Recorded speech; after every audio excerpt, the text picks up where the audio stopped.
तिवसा तालुक्यातील ममदापूर येथील वयोवृद्ध शेतकरी दिगंबर गुलाबराव इंगोले यांनी तिवसा पोलिसांविरोधात न्याय मागण्यासाठी थेट पोलीस ठाण्यासमोर बेमुदत उपोषण सुरू केल्याची घटना समोर आली आहे।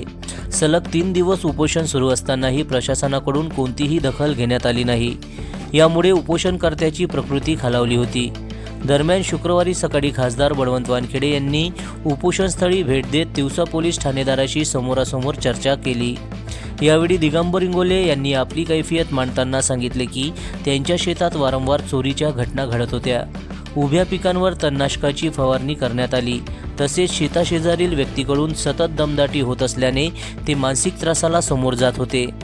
या सर्व प्रकरणी त्यांनी वेळोवेळी तिवसा पोलीस ठाण्यात तक्रारी दाखल केल्या, मात्र पोलिसांकडून केवळ उडवाउडवीची उत्तरे देण्यात आली, असा आरोप त्यांनी यावेळी केला।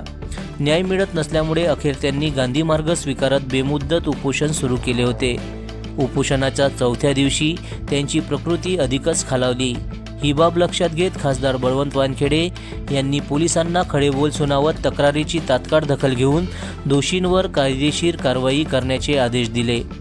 यानंतर पोलिसांकडून सकारात्मक प्रतिसाद मिळाल्याने दिगंबर इंगोले यांनी आपले उपोषण मागे घेतले। उपोषणामुळे प्रकृती बिघडल्याने त्यांना उपजिल्हा रुग्णालयात प्राथमिक उपचारासाठी दाखल करण्यात आले आहे।